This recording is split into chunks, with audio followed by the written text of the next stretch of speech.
previous section, we saw about selection bias that happens in case control studies where outcome-based selection happens into the study. Now, does that mean in a cohort study where outcome-based selection does not happen, you are recruiting people into your study and classifying them based on whether they have a certain exposure or not, and then following up them in time until the outcome happens? So does that mean cohort studies are free of selection biases? Unfortunately, the answer is no. Cohort studies are still susceptible to selection biases, and they can happen in two ways.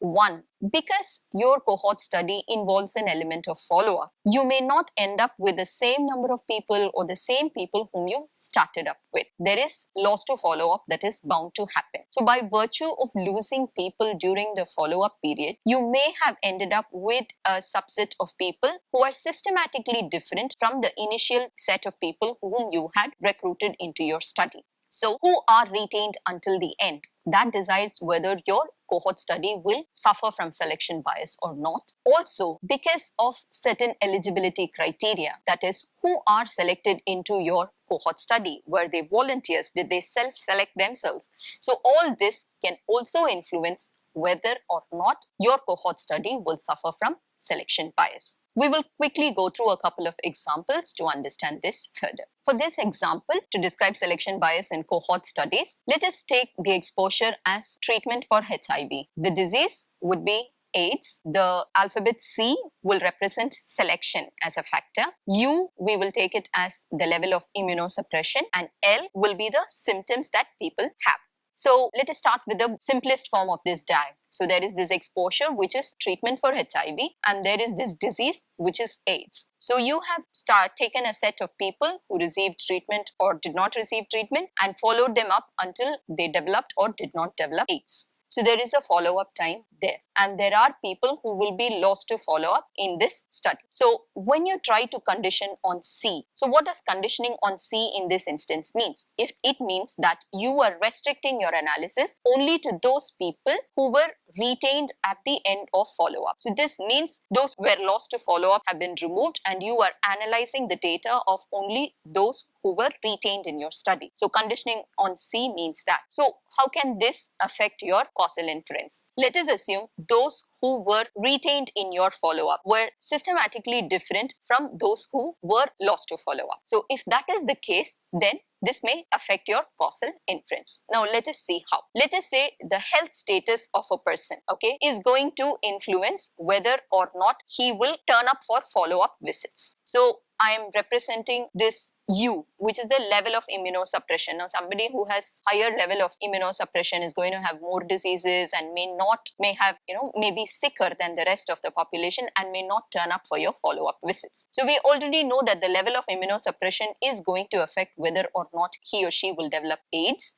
And this also influences whether or not they will turn up in your follow-up visits. Now, can you see what it has done to the diagram? So what has happened here is there is a factor that influences whether or not people will be coming for follow-up visits, and this factor is already related to your outcome. Now let us say level of immunosuppression makes people sicker, they develop some symptoms, and that is why they did not come for the follow-up visits. So I have just elaborated the earlier pathway between U and C by introducing a new variable L, because U is unmeasured and let us say L is measured, and L here is symptoms. So somebody who has severe immunosuppression is also more likely to develop AIDS, is also going to have certain symptoms which may prevent them from coming to your follow-up visits. Now, let us assume by taking treatment for HIV, the treatment itself may have some side effects, may make your patients unhappy, and they are not turning up for the follow-up visits. So can you see what has happened here? Now you have two arrows that flow into C. The exposure, which is the treatment for HIV, which in itself has created some side effects and has prevented people from coming to follow-up visits.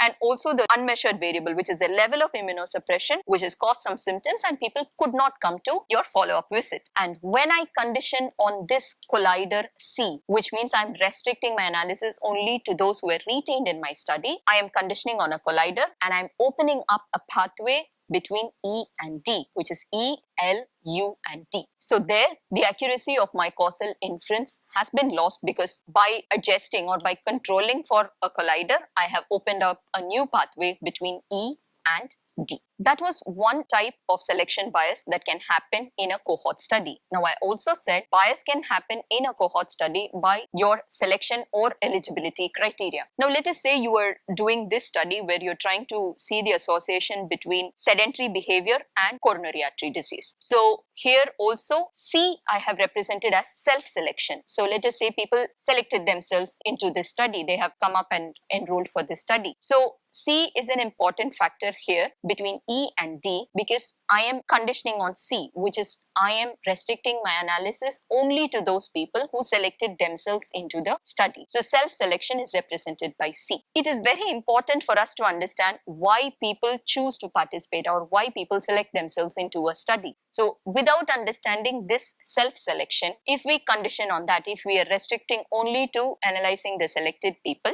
we can be introducing a pathway between E and D inadvertently. Now let us look how. If U is family history, we know family history is something that predisposes one to coronary artery disease. Now, L is health awareness. Let us say people who are having a family history are likely to be more aware about coronary artery disease. So they're very eager to know what their risk is. So they have enrolled into this study. And also, let us say people who have sedentary behavior, which is the exposure in our study, are also aware, that probably sedentary behavior has something to do with coronary artery disease. So they are also self-selecting themselves into the study. So we have an arrow from E to C. If you see, there are two arrows that go into C. One, because people with the exposure have volunteered into the study. They wanted to be included in the study and they've offered to participate. And again, people with a family history who are more aware about coronary artery disease have also offered to participate in the study. And we are going to work with this self-selected population. Now, by conditioning on that, by choosing to work on this self-selected population, you can see that we have opened up a pathway E-L-U-D. So again, the causal inference here is tampered with because of conditioning on self-selection.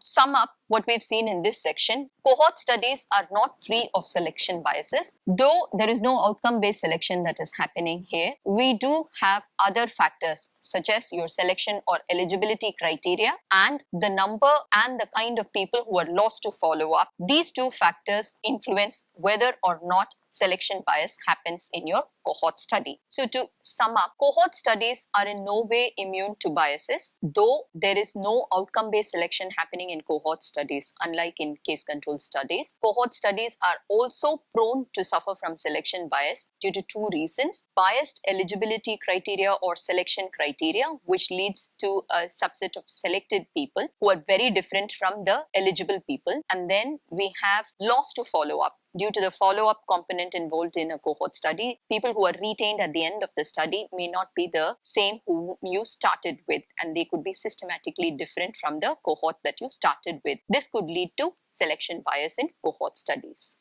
In the next section, we will see about how to handle biases that have occurred in your observational study. Thank you.